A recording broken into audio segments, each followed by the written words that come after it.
réduire le tarif du péage, ou bien, bon, continuer de maintenir le salaire en gardant les bénéfices et les mettre ailleurs.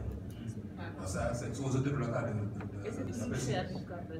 Maintenant, quand il faut dire aussi, il y a 5 autoroutes. Si on prend l'exemple de Dakar, là où Mme Diaye a parlé aujourd'hui, si on prend la barrière perchoir de Thiaroye, il y a certaines qui disent 100 000 jours. Aujourd'hui, si on réduit la tarif, c'est sûr que certaines barrières sont déjà saturées. Réduire la tarif aussi, ils n'ont pas indiqué. Parce qu'on réduit la tarif, il y aura plus de surcharge, plus d'embouteillage. In fine, ça va avoir profité à l'usage. Donc c'est des questions que les gens sont en train de réfléchir, mais les bonnes choses sont pas bonnes. Merci. En fait, c'était pour parler un peu du cas contraire, parce que parfois aussi ça arrive des prévisions qu'on est moins. Mais dans ce cas aussi, là ce que j'ai pas vu, c'est l'apport du niveau de service de l'infrastructure. Parce que le niveau de service de l'infrastructure doit aussi être évalué. Oui, s'il y a moins de trafic, ça peut être aussi parce que le niveau de service est réduit. Parce que peut-être le concessionnaire n'a pas fait ce qu'il faut, n'a pas réalisé les entreprises qu'il faut. Donc là, on ne peut pas imputer la faute à l'État ou bien je ne sais pas, à l'État même. Enfin, je suis d'accord avec vous. Là, la question, ce n'était pas d'imputer la faute ni à l'État ni à qui que ce soit, mais c'était de souligner que cette évaluation du trafic, elle est très difficile. Alors, je reviens rapidement sur la question, parce que, Monsieur le Président, je suis désolée, on est un peu en retard. D'accord. Je reviens sur la question de Madame et je vous remercie. C'est une très bonne question. Je ne vous cache pas que si je vous dis qu'il existe un standard, je mens. Je ne suis pas sûre qu'il existe un standard. Parce qu'alors, pour définir, souvent ce que nous on va faire, si je prends par exemple le cas d'une banque, on va regarder des projets similaires. On va se baser sur notre historique. Vous voyez, pour regarder déjà l'état du trafic.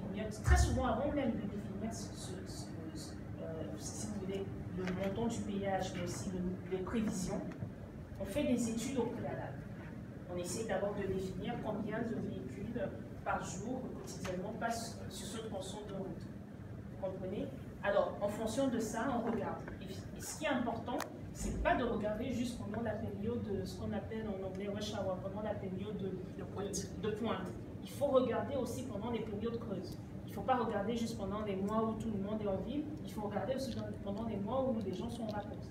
Donc souvent dans ces projets-là, ce qui se passe, c'est qu'on va regarder pendant l'heure de pointe, évidemment on va voir énormément de trafic, mais hors heure de pointe, peut-être que ça diminue de 50-60%, ou peut-être que c'est plus. Donc je suis d'accord, non, ça marche dans un sens, ça marche aussi dans l'autre. Effectivement, très souvent dans les contrats de concession, comme monsieur a souligné, il y a un repartage de bénéfices au-delà d'un certain montant entre les partenaires privés et les partenaires publics. Ça, c'était une parenthèse. Je veux bien regarder, vous dire si demain il existe un standard, mais à ma connaissance, il n'existe pas forcément de standard, et surtout de standard applicable partout. Je pense plutôt qu'il existe un historique de ce qui s'est fait dans le passé, et très souvent on se base sur cet historique pour faire des estimations. Donc c'est plutôt des modèles statistiques qu'on va utiliser plus qu'un standard officiel. Parce que le standard dépend du contexte économique, de la population, etc. Ça dépend de beaucoup de paramètres. Il y a quelque chose qui est très important aussi dans le péage, sur les autoroutes à péage, c'est que vous pouvez, le montant aussi important. Vous voyez, c'est-à-dire que si vous définissez un montant à 500 francs, et que vous avez par exemple, je ne sais pas moi, 10 000 voitures chaque jour, vous le mettez à 400 francs et vous en avez 30 000, il est plus intéressant de mettre le péage à 400 francs parce qu'on va augmenter les revenus du projet. Donc vous voyez, il y a aussi ce point d'équilibre qu'il faut trouver dans le cadre des projets à péage et ce n'est pas toujours évident.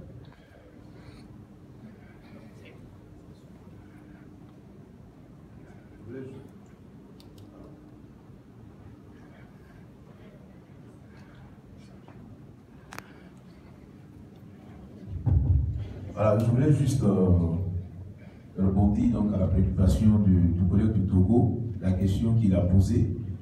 Je commence par dire que les PPP, le pont HKP est la première véritable expérience de la Côte d'Ivoire en la matière. Et donc déjà, cette question que vous posez avait été déjà adressée, sinon avait été déjà prise en charge par l'Assemblée nationale de Côte d'Ivoire elle-même, qui à un moment donné a rencontré les dirigeants de la GEROUTE pour vouloir s'assurer de comment est-ce qu'on contrôle justement comment est-ce qu'on met en place un contrôle contradictoire du trafic. Il se trouve qu'au moment même où le projet tenait fin, il n'y avait pas en Côte d'Ivoire une structure qui avait donc cette expertise-là. Et donc la question avait été posée.